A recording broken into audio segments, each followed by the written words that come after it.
Welcome in as we really are about to crack into the form for the Vodafone New Zealand Derby. The countdown is on.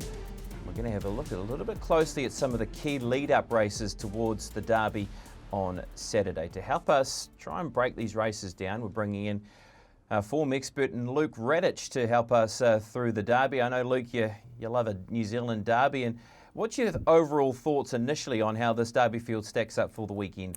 Well, it lacks a bit of star quality, I think, doesn't it, with Amaralina not being there. So that's a bit of a downer. And the rest of them, well, it's hard to know. You never know quite for sure. We'll probably be better placed to assess the strength of the field in a couple of years' time. At this stage, it certainly doesn't look like a vintage Derby, but there may be some really good horses come out of it. We just have to wait and see. All right, we've also joined by Michael Coleman, who knows how to take out a Derby or two. And Michael, a very good morning to you, and cut the cake and excellent, those type of horses come to mind. Your overall impression as we get closer towards the New Zealand Derby, though? Yeah, hi BP and Luke. Yeah, looking forward to another edition of the New Zealand Derby. To me, it's the classic that I always wanted to win. It's the top of the list for me. So leading into the Derby is always an exciting time, trying to find the right horse to be on, or if you haven't got one, trying to get on something at least. But exciting times leading into the Derby. Good memories for you, though, out of the race, Michael, especially for Ballymore Stables. And the first horse we're going to mention is Cut the Cake. What are your takeaways from this horse winning a New Zealand Derby? Well, he's probably not the most remembered Derby winner, but you know, he'd run well in the lead-ups to this race. He really got home good in a couple of runs, last two lead-ups at Auckland, and got to the line really nicely. And his work leading into this, his final work in the week coming up to the Derby was outstanding. So we gave him a chance, and I think he started about 20-1, and he wasn't the worst. And the race was a true staying test. He got 4 back the fence and only had to come around 1 on the corner and went back to the fence when Rupert rolled off in the straight. So it set up as a true staying test, and he's probably the best stayer on the day. Michael, you should be taking more credit for that, I think, because anybody can win on a great horse, but for you to win the Derby on Cut the Cake, who was most definitely not a great horse, come on, you've got to take all the credit for that, I think. Well, it was a great ride, Luke. I won't argue with it there, but yeah, the horse was probably a bit unfairly treated. He did run well in the Doomben Cup as a 3-year-old, and okay in the Queensland Derby, and probably had some soundness issues after that. So really struggled to come back to form. But yeah, he's not the most remembered Derby winner, but I'll always remember him. I've got a photo of him on the wall, so I'll never forget. Sure. Well, one horse you will remember, and a lot of people certainly do, and it's the day that Excellent won the New Zealand Derby. Came in with limited runs into the preparation, but proved, and as we heard through the line, just how much of a superstar he was going to be and was. Yeah, wasn't he a superstar? You know, the third up into the Derby. You know, he just on such a limited preparation. You know, only superstars can do that, and he was a superstar, or as Tony Lee would say, megastar. But he was just one out of the bag, and you know, even though I was well back in the running, as soon as I came to the outside turning in, I knew he was home from there. So big thrill. I don't know. The horse had a few issues coming into it, and Mike Moroney and Andrew Scott did a great job, you know, walking the tightrope to get him there, and the horse just had the ability to see it through. Yeah, Michael, you should have won 3 Derbies. I think there's no doubt about that. And Brendan, of course, is too young to remember this, but way back when you were in your mid-teens, you had the incredible experience of being on the Derby favourite leading into the race, and then something went badly wrong. A horse called Tidal Light. Yeah, she was a great filly, horse of the year that year. I won on her 7 times in the lead up from 9 rides from it, and second in 1,000 guineas, and I broke my thumb in a fall after I won the Avondale Guineas on her. So I missed the Derby ride. The Derby ride went to Grant Cooksley, and you know, that's history. But you know, I was only a second-year apprentice at that time, and I probably wasn't quite ready to to ride in the Derby. So I think Jim Gibbs was probably a little bit thankful that I did have that fall in that injury. But she was certainly a great filly.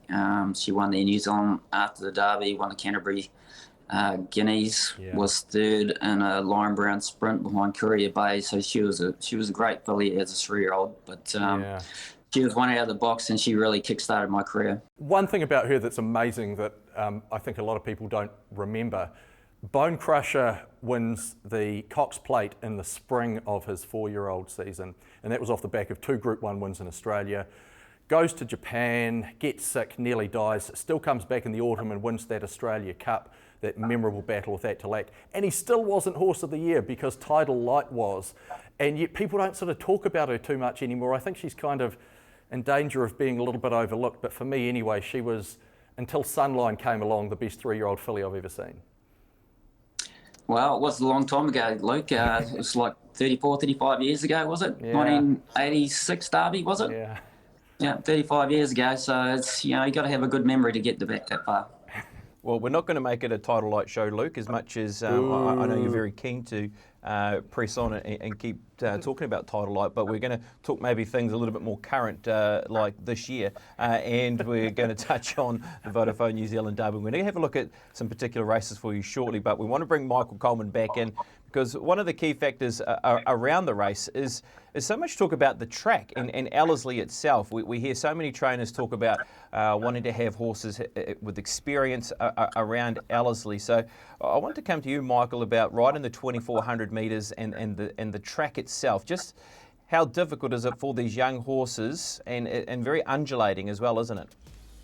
Well, yeah, Ellerslie's not a straightforward track. It's going out of the straight the first time, it's uphill, flattens out down the back, and then uphill again from about 1300 metres. So it's undulating, and it is a bit of a test for the younger horses, especially that last 100 metres when they're going back uphill again. But Ellerslie's not an easy track to ride on, so it depends on your horse's racing style and barrier draws as to where you're going to settle.